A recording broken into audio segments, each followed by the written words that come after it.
Hello students, in this video we are going to learn about the bishop endgame. In bishop endgame, it is important to know the difference between a good bishop and a bad bishop, because this difference is the key to win the bishop endgame. For example, in this position, our bishop is on the light squares and our central pawns are on the dark squares. So when our bishop is on one square and our central pawns are on a different square, then it means that our bishop is a good bishop. Our bishop's activity is not reduced by our own pawns. But look at the black's bishop. Black's bishop is on the light squares and all of black's pawns are on the light squares. So basically black's bishop is attacking its own pawn. Activity of black's bishop is reduced because it does not have any open diagonal. It is attacking its own pawn. So this is the difference between a good bishop and a bad bishop. In the bishop endgame, you want to have a good bishop. You want your pawns to be on the opposite side of the color of your bishop. So here we are white and white can play king to a5. We are attacking this weakness on a6, and if black defends with bishop to c8, then we play pawn to h4. Now all of these pawns are fixed, so black cannot move these pawns, and black cannot play bishop to b7 because we are going to play bishop cross e6, winning a pawn. So pawns are stuck, black's bishop also cannot move, and his king can also not move. So if the king moves, we can win the pawn. So in this situation, you are going to win a pawn. That's why here black decided to play king b7, because black knows that he is going to lose a pawn. So he prefers to put his king on the c7 square. Now we play bishop cross a6 check and black plays king c7. Now there is a difficult task in front of us because black's king is controlling these squares.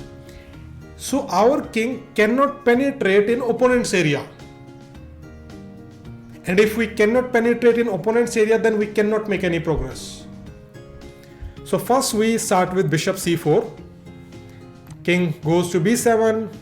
White plays h4, fixing the pawn, and black is again waiting, king c7. Black knows that all these three squares are covered, so white cannot make any progress. White starts with king a6, black gives a check, white goes a7, and black again comes back. Black is hoping that white will not be able to make any progress and the game will become a draw. But we have a passed pawn right now. And in the end game, passed pawns are very important. So we push the pawn.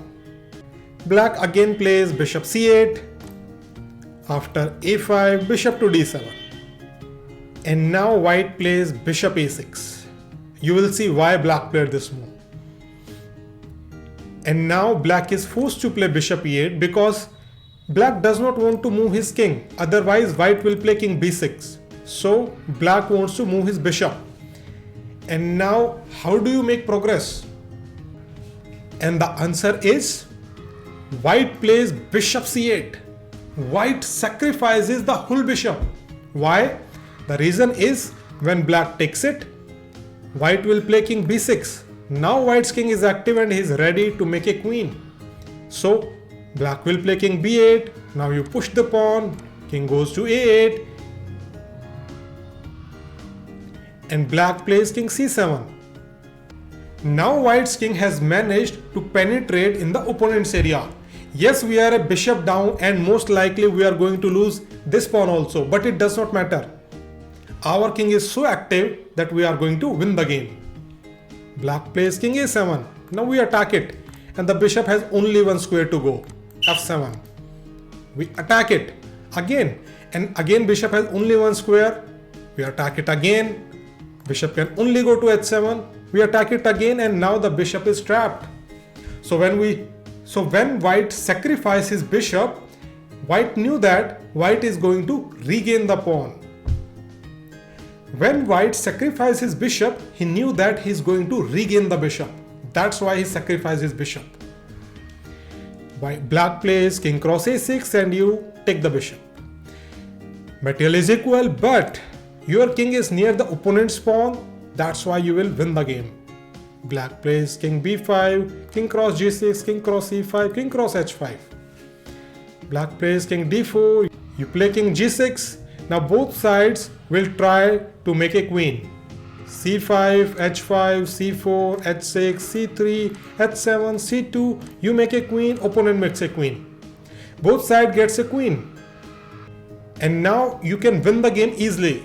You give a check, d8, king goes e4, you give another check, king comes on e3, and you put your queen on g8.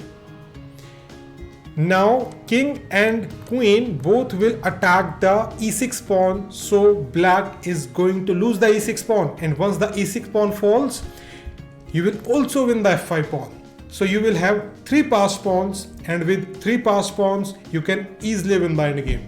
So black resigned in this position. Now let's look at one more example.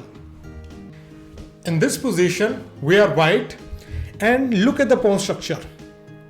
We have 2 pawns on the queen side, and when we push these pawns a5, b6, you will most likely get a passed pawn on the b file, and black has a passed pawn on the d file. Generally in the endgame, outside passed pawn is more valuable than the central passed pawn. If your outside passed pawn is on the a file, b file, or g file or h file, then it is more valuable compared with a passed pawn that is on the d file and e file. And in the game you will see why outside passed pawn are so valuable. White first centralizes his king e2. Black also does the same. White saves the bishop and black plays d4. Black wants to play king to c4 and try to attack these pawns. And now first we play a5. Black plays bishop c7 and you play bishop c5. You immediately target the a7 pawn and d4 pawn. If black plays bishop cross a5, you play bishop cross a7 and you have a passed pawn on the b file. Or if black plays king d5, then you first play bishop cross a7. After bishop cross a5, we reach the similar position. And now you first play king d3. Our bishop and king are attacking the d4 pawn, so black saves it. Now you play bishop b6 and black also gives a waiting move. Both sides are waiting. And white plays bishop d8. Black plays king c5 to attack this pawn and you push the pawn. Now black plays king c6 to stop the pawn. And now white plays bishop f6. White is giving up his passed pawn and in return he will get the d4 passed pawn. So black takes it and white plays bishop cross d4 check. Bishop cross d4, king cross d4. Now you see, when our pawn was the outside passed pawn, black's king was forced to go to b file and capture our pawn. And black's outside passed pawn was on the d file, and now after capturing the passed pawn, our king is on d4. And now look at the rest of the pawns. They are on the king side. Our king is closer to these pawns and opponent's king is far away from these pawns. So our king can go to the pawns and capture all of them. This is why outside passed pawn is more valuable than the central passed pawn, because opponent's king will go far away from the center to capture that outside passed pawn, and our king will stay near the center to capture opponent's passed pawn. So we have the advantage in the position. We can immediately start our journey to g7 and start capturing the opponent's pawn. Let's say black plays king c6, you play e5, king c5, king f6, king d4, king g7. We are going to win the h7 pawn. So black decides to play g5.